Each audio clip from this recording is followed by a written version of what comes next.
Hari pertama digelarnya operasi Patuh Selawah di Banda Aceh, puluhan pengendara baik roda 2 maupun roda 4 yang tidak melengkapi surat-surat kendaraan langsung diberi tindakan penilangan oleh pihak kepolisian.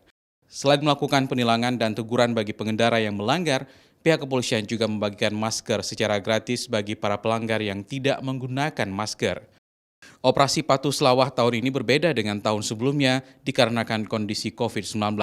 Tahun ini pengguna jalan dibagikan masker serta sosialisasi protokol kesehatan. Karena situasi sekarang masih COVID-19, maka kita juga ingin mendisiplinkan masyarakat dalam hal protokol kesehatan.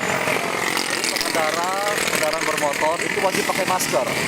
Apalagi sekarang sudah ada tanda-tanda menunjukkan virus ini berkembangnya di udara.